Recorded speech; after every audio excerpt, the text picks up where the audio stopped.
Hello good morning guys, my self Aditya Kumar Singh, ये physics teacher from physics ज्ञान। तो बच्चों, आज हम लोग पढ़ने वाले हैं वेव ऑप्टिक्स। तो ये हमारा क्लास 12th का बहुत ही इंपॉर्टेंट चैप्टर है, आईआईटी के पॉइंट ऑफ व्यू से भी और बोर्ड्स के पॉइंट ऑफ व्यू से भी। चलिए शुरू करते हैं। आज हम लोग वेव ऑप्टिक्स का पहला लेक्चर, वेव ऑप्टिक्स 01। इसमें हम लोग को आज पढ़ना है हाइगेन्स प्रिंसिपल। हाइगेन्स का हो या हाइजेंस का हो, बात एक ही है, वो अपने प्रोनाउंसिएशन पे डिपेंड करता है। तो आज हम लोग को पढ़ना है हाइगेन्स प्रिंसिपल। ये जो हाइगेन्स प्रिंसिपल है वो वेव ऑप्टिक्स की जान है। अगर हाइगेन्स ने अपना ये प्रिंसिपल नहीं दिया होता तो हम लोग लाइट को एज अ वेव नेचर पढ़ ही नहीं सकते थे। लाइट को हम लोग वेव नेचर की तरफ पढ़ नहीं सकते थे, और लाइट की कुछ प्रॉपर्टीज़ जो हैं जो केवल वेव नेचर से ही शो हो सकती हैं, हाइगेन्स प्रिंसिपल से ही शो हो सकती हैं, वेव ऑप्टिक्स से ही शो हो सकती हैं, वो हम लोग शो नहीं कर सकते थे। जैसे कि देखो, पोलराइजेशन हो गया, इंटरफेरेंस हो गया, डिफ्रैक्शन हो गया, ये सब जितने भी प्रॉपर्टीज़ होती हैं ये लाइट का वेव नेचर शो करता है। और देखो, हम लोग के क्लास 12th में दो चैप्टर है, रे ऑप्टिक्स और वेव ऑप्टिक्स। रे ऑप्टिक्स हमारा इन शॉर्ट ये बताता है कि अगर कोई लाइट रेज है, वो सीधे जा रही है, उसके सामने अगर कोई भी रुकावट आ जाए तो वो रिफ्लेक्ट कर जाती है। मतलब वो या तो उसको पेनिट्रेट कर लेगी या फिर वो वहाँ से रिबाउंस हो जाएगी। कहने का मतलब ये है, उस केस में अगर रे ऑप्टिक्स पढ़े हम लोग, तो रे ऑप्टिक्स में लाइट जो हमारा होता है एक रे की तरह काम करता है कि वो केवल स्ट्रेट डायरेक्शन में ही चलेगा, वो दाएं बाएं आगे पीछे नहीं मुड़ेगा। ये हमारा रे ऑप्टिक्स होता है। और रे ऑप्टिक्स के अंदर हम लोग लाइट को एज अ रे पढ़ते हैं। आप लोग जानते हैं मैथमेटिक्स में रे क्या होता है, वो यूनिडायरेक्शनल होता है, मतलब वन डायरेक्शनल होता है, वो एक ही डायरेक्शन में वो बढ़ता है। अगर उसके सामने रुकावट आएगी तो वो बाउंस बैक हो जाएगा, लेकिन रिफ्लेक्ट हो जाएगा या फिर बाउंस बैक हो जाएगा, अपना पाथ चेंज नहीं करेगा वो सीधे जाने के लिए। हम लोग अगर वेव नेचर देखें लाइट का, तो वेव नेचर से हम लोग ये समझ सकते हैं कि जो हमारी लाइट होती है उसको हम लोग वेव ऑप्टिक्स में एज अ वेव पढ़ते हैं। हम लोग वेव जानते ही क्या होता है, लॉन्गिट्यूडनल और ट्रांसवर्स वेव हम लोग पढ़े ही है, इलेक्ट्रोमैग्नेटिक वेव्स भी पढ़े ही है, मैंने चैप्टर पढ़ाया है। तो वही बात है कि वेव ऑप्टिक्स में जो हमारा लाइट होता है वो एज अ वेव की तरह काम करता है, अपना वेव नेचर दिखाता है। जैसे कि वेव के पास एम्पलीट्यूड फ्रीक्वेंसी होता है, वैसे ही वेव ऑप्टिक्स में भी जो लाइट है, जो लाइट वेव है, उसके पास भी लॉन्गिट्यूड होगा, फ्रीक्वेंसी होगी, लैम्डा होगा, एम्पलीट्यूड होगा, सब होगा, बिल्कुल वेव की तरह काम करेगा। तो ये तो बात हो गई रे ऑप्टिक्स और वेव ऑप्टिक्स में डिफरेंस की। अब हमारी बात ये आती है, वेव ऑप्टिक्स को पढ़ने के लिए सबसे पहले हम लोग को पढ़ना पड़ेगा हाइगेन्स प्रिंसिपल। हाइगेन्स प्रिंसिपल जो है हमारा वेव ऑप्टिक्स की जान है। लेकिन हाइगेन्स प्रिंसिपल को भी पढ़ने से पहले हम लोग को एक छोटा सा टॉपिक पढ़ना पड़ेगा, वेव फ्रंट। अगर आप लोग इस चैप्टर में वेव फ्रंट समझ लिए तो मतलब आपका चैप्टर बहुत ईजी है। चलिए शुरू करते हैं, आखिर में वेव फ्रंट होता क्या है। पहले हम लोग बाय डेफिनेशन देखते हैं, फिर हम लोग उसको प्रैक्टिकली समझेंगे एज्यूम करके, बहुत मज़ा आएगा। तो चलिए, the locus of all those particles which are vibrating in the same phase at any instant is called a wave front. Thus, a wavefront is a source of constant phase. The shape of the wavefronts depend on the shape of the source of light. Wavefronts can be of three types. They are spherical, plane और cylindrical. Spherical, plane और cylindrical. देखो, इसमें बात ये कह रही है ना, देखो सबसे बड़ी बात ये कि जो ये वेवफ्रंट है वो एक इमेजिनरी सरफेस है। जैसे हम लोग गॉस लॉ में पढ़े थे, गॉसियन सरफेस जो कि इमेजिनरी था, जो कि गॉस द्वारा बनाया गया था अपने थ्योरी में। तो वैसे यहाँ पर भी वेव ऑप्टिक्स में भी जो वेवफ्रंट होता है वो एक ग्राफिकल स्ट्रक्चर होता है, वो एक मतलब कि इमेजिनरी सरफेस होता है, जो कि खुद एक सेकेंडरी लाइट सोर्स की तरह बिहेव करता है। चलिए इसको मैं लिख कर समझाता हूँ आपको, चलिए लिख के समझाता हूँ आपको।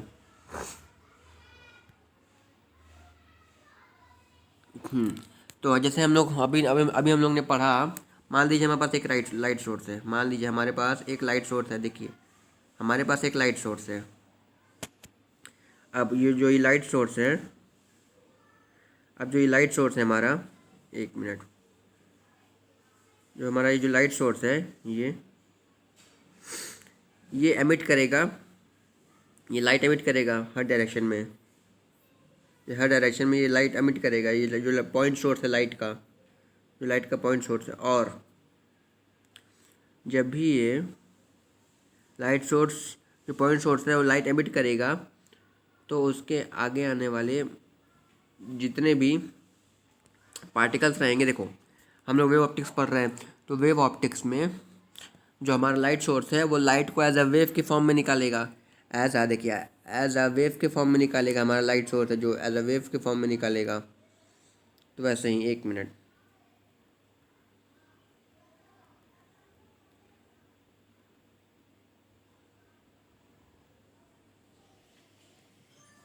देखिए, फिर से देखते हैं, फिर से समझते हैं।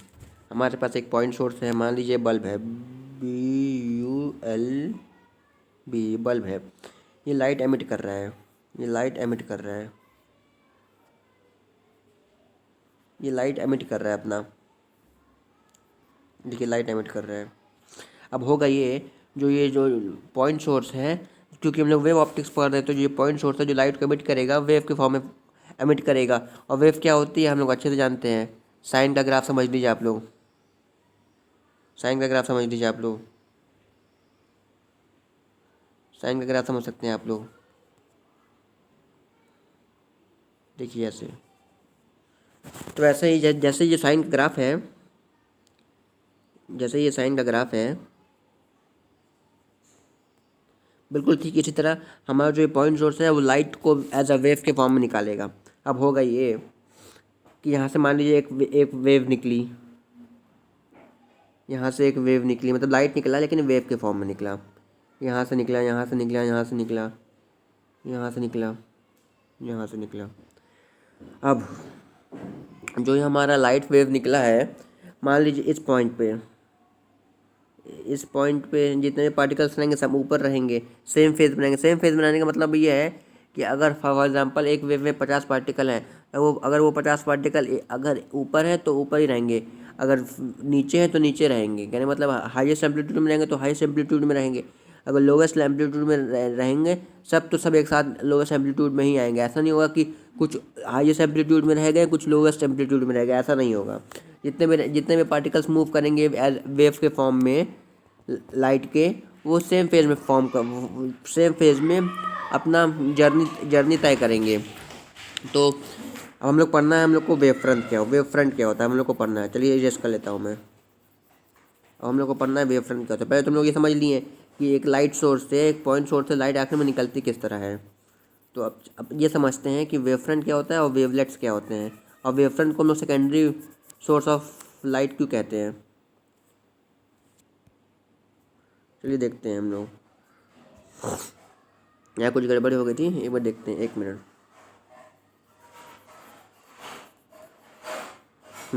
हम लोग पढ़ रहे थे, लाइट सोर्स, वेव फ्रंट क्या होता है। चलिए देखते हैं। मान लीजिए हमारा ये गोला है, मान लीजिए हमारा ये पॉइंट सोर्स है, मान लीजिए हमारा ये पॉइंट सोर्स है। एक मिनट,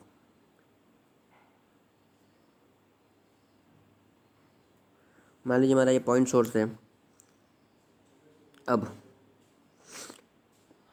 और हम लोग को ये हमारा पॉइंट सोर्स है, और हम लोग जैसे मैंने आपको बताया जो वेव फ्रंट होता है वो एक इमेजिनरी सरफेस होता है। इमेजिनरी एक सरफेस होता है। और पॉइंट सोर्स के लिए जो हमारा वेव फ्रंट रहेगा वो हमारा रहेगा स्फेरिकल, और लीनियर के लिए सिलेंड्रिकल रहेगा। और देखो, जिस शेप का पॉइंट सोर्स रहेगा उसी शेप का उसका वेव फ्रंट भी बनेगा। वेव फ्रंट क्या होता है, इमेजिनरी सरफेस होता है। उसका काम क्या होता है, चलिए देखते हैं। मान लीजिए ये मैंने पॉइंट सोर्स है, तो जिसका वेव फ्रंट बनेगा कुछ इस तरह बनेगा। जैसे होता है ना, पानी में लहरें होती हैं, जब आप लोग तालाब में या पानी में कुछ फेंकिए तो ऐसे लहरें नहीं बनती हैं, रिपल्स बनते हैं, लहरें बनती हैं। तो भाई सेम काम यहाँ पर भी हो रहा है। एक ये वेव्स फॉर्म हो रही हैं, एक वेव्स जनरेट हो रही हैं ऐसे। तो एक पॉइंट सोर्स है, वो हाफ स्फेरिकल वेव फ्रंट पैदा कर रही हैं, करती जा रही हैं। देखिए, मान लीजिए ये जो पहला जो प्राइमरी जो हमारा बल्ब रहेगा वो प्राइमरी सोर्स रहेगा। तो ये जो हमारा प्राइमरी सोर्स रहेगा, बल्ब जो रहेगा, वो एक वेव फ्रंट बना दिया। मान लीजिए एक वेव फ्रंट बना दिया। और जो इसका और एक मिनट, और जो हमारा ये सोर्स है, जो हमारा प्राइमरी सोर्स है वो पहला वेव फ्रंट बना दिया, ठीक है। अब पहला वेव फ्रंट बना दिया, जो पहला वेव फ्रंट रहेगा वो अब वो अपने जैसे बाकी वेव फ्रंट्स को बनाता जाएगा। कैसे बनाता जाएगा चलिए देखते हैं। तो मान लीजिए हमारा प्राइमरी सोर्स है, ये जो हमारा प्राइमरी सोर्स है पी, जो हमारा प्राइमरी सोर्स है पी, वो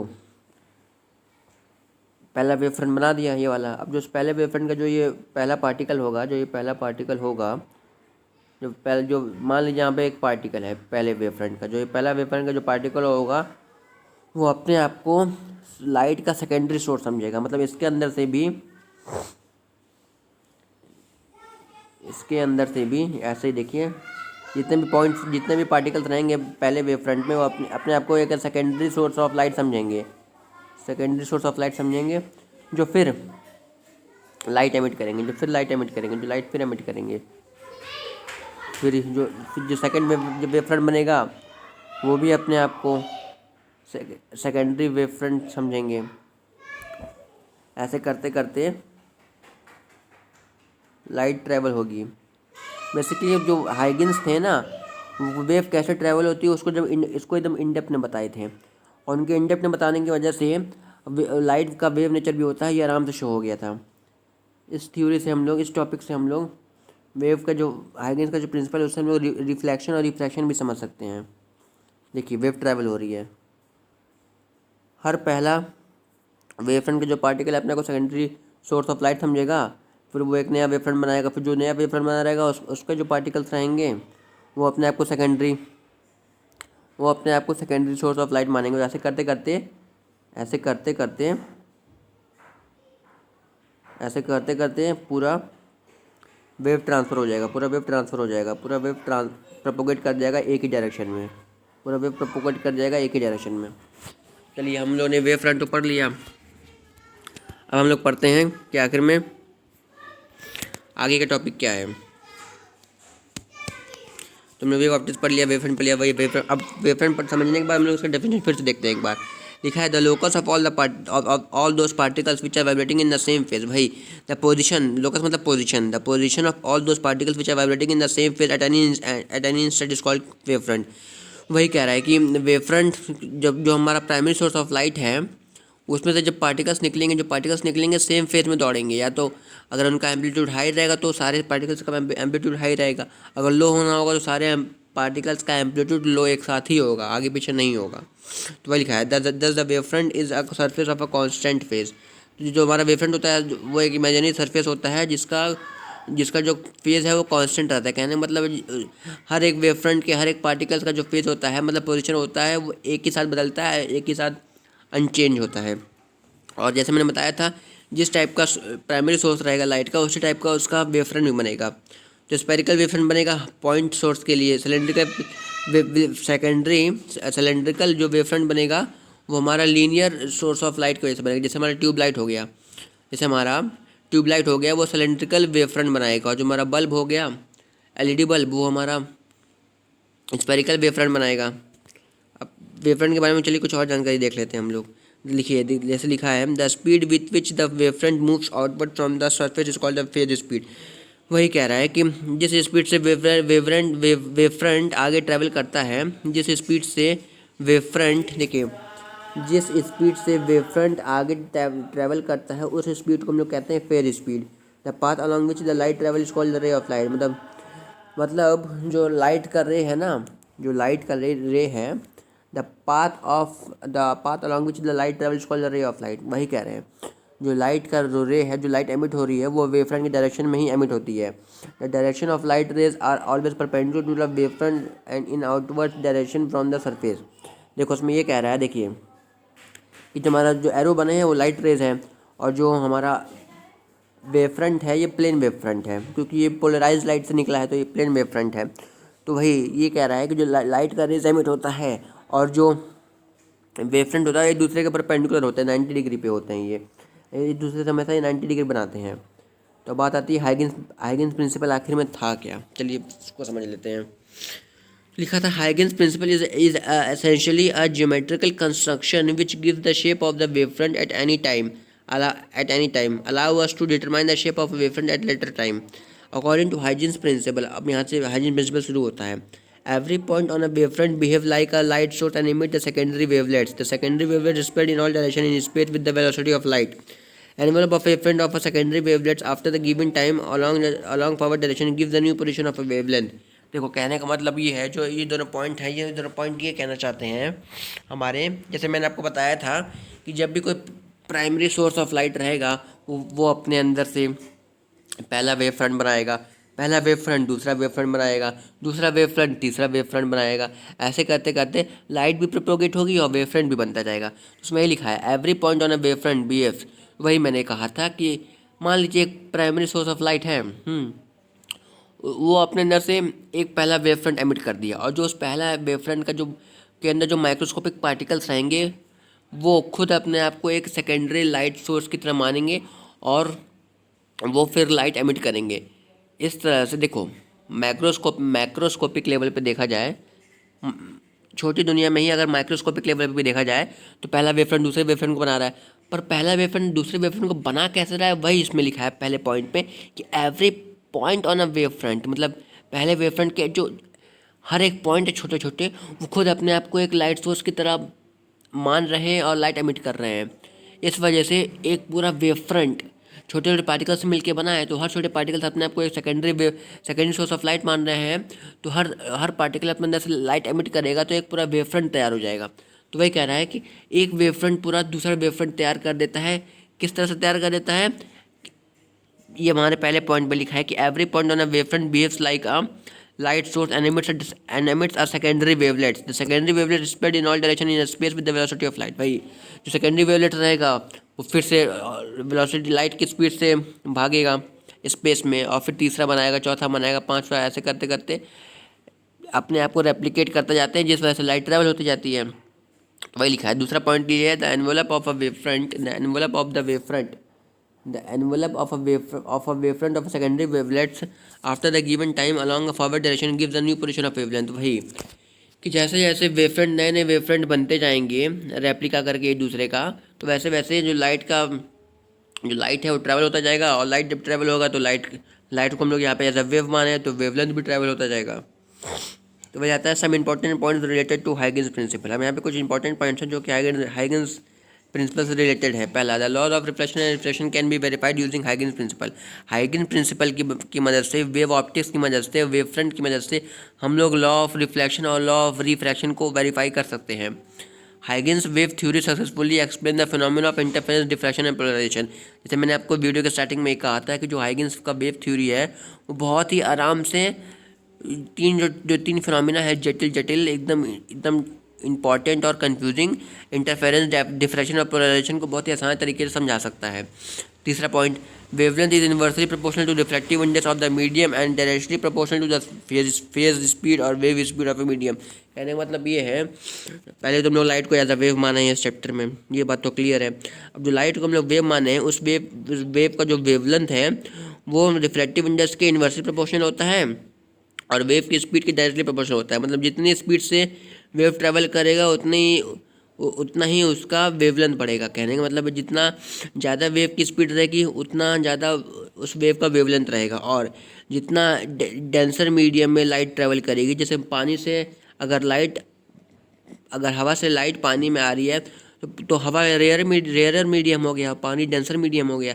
तो भाई जब भी लो से हाई डेंसिटी मीडियम में लाइट ट्रेवल करेगी तो उसका वेवलेंथ कम हो जाता है। वही कह रहा है कि wavelength is inversely proportional to the refractive index of the medium and directly proportional to the surface और फेज स्पीड और wave speed of a wave.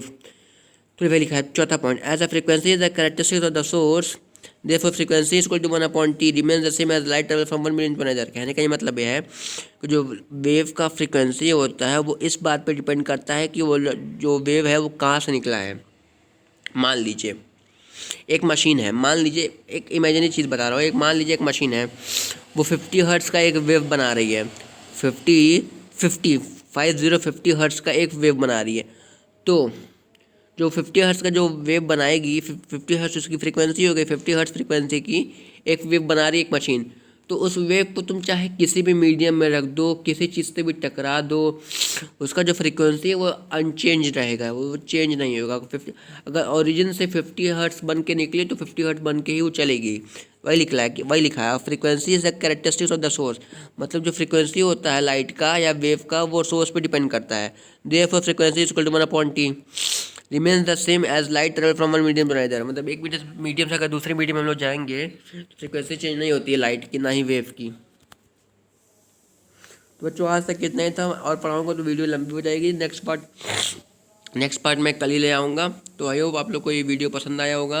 अगर आपको ये वीडियो पसंद आया तो जल्दी से जल्दी इसको सब्सक्राइब करिए, लाइक करिए, और मेरे व्हाट्सएप ग्रुप से आप जुड़ सकते हैं। अगर आपने अभी तक मेरे व्हाट्सएप ग्रुप को ज्वाइन नहीं किया है नोट्स के लिए और डाउट्स के लिए, आप मुझे ज्वाइन कर सकते हैं। लिमिट केवल 257 है, जल्दी करिए। Thank you very much.